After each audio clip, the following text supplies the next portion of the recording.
ಹೇ ಸೀತಾರಾಮ್ಗೆ ಸ್ವಾಗತ.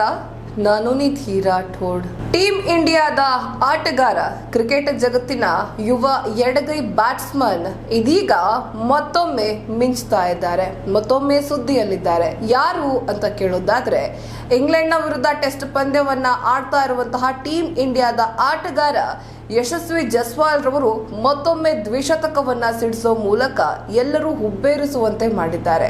ಬನ್ನಿ ಹಾಗಾದ್ರೆ ಅವರ ಆಟ ಯಾವ ರೀತಿ ಇತ್ತು, ಯಾವ ರೀತಿ ಗುಡುಗಿದ್ದಾರೆ ಇಂಗ್ಲೆಂಡಿಗರ ವಿರುದ್ಧ ಅನ್ನೋದನ್ನ ನೋಡೋಣ.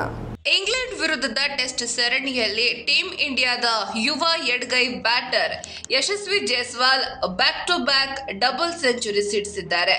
ಎರಡನೇ ಟೆಸ್ಟ್ ಪಂದ್ಯದಲ್ಲಿ 209 ರನ್ ಬಾರಿಸಿ ಅಬ್ಬರಿಸಿದ್ದ ಜೈಸ್ವಾಲ್ ಇದೀಗ ರಾಜ್ಕೋಟ್ ಟೆಸ್ಟ್ ಪಂದ್ಯದಲ್ಲಿ ದ್ವಿಶತಕ ಸಿಡಿಸಿದ ಮೂಲಕ ಸಂಚಲನ ಸೃಷ್ಟಿಸಿದ್ದಾರೆ. ರಾಜ್ಕೋಟ್ನ ನಿರಂಜನ್ ಶಾ ಮೈದಾನದಲ್ಲಿ ನಡೆಯುತ್ತಿರುವ ಇಂಗ್ಲೆಂಡ್ ವಿರುದ್ಧದ ಮೂರನೇ ಟೆಸ್ಟ್ ಪಂದ್ಯದಲ್ಲಿ ಯಶಸ್ವಿ ಜೈಸ್ವಾಲ್ ಸ್ಫೋಟಕ ದ್ವಿಶತಕ ಸಿಡಿಸಿ ಅಬ್ಬರಿಸಿದ್ದಾರೆ. ಈ ಪಂದ್ಯದ ದ್ವಿತೀಯ ಇನ್ನಿಂಗ್ಸ್ನಲ್ಲಿ ಆರಂಭಿಕವಾಗಿ ಕಣಕ್ಕಿಳಿದ ಜೈಸ್ವಾಲ್ ಮೂರನೇ ದಿನದಾಟದಲ್ಲಿ 122 ಎಸೆತಗಳಲ್ಲಿ ಶತಕ ಪೂರೈಸಿದ್ರು.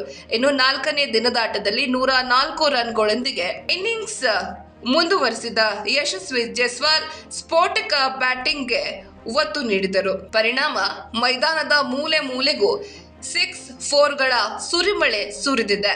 ಇದರಲ್ಲೂ ಜೇಮ್ಸ್ ಆಂಡರ್ಸನ್ ಅವರ ಒಂದೇ ಓವರ್ನಲ್ಲಿ ಹ್ಯಾಟ್ರಿಕ್ 6 ಸಿಡಿಸಿ ಅಬ್ಬರಿಸಿದ್ದಾರೆ.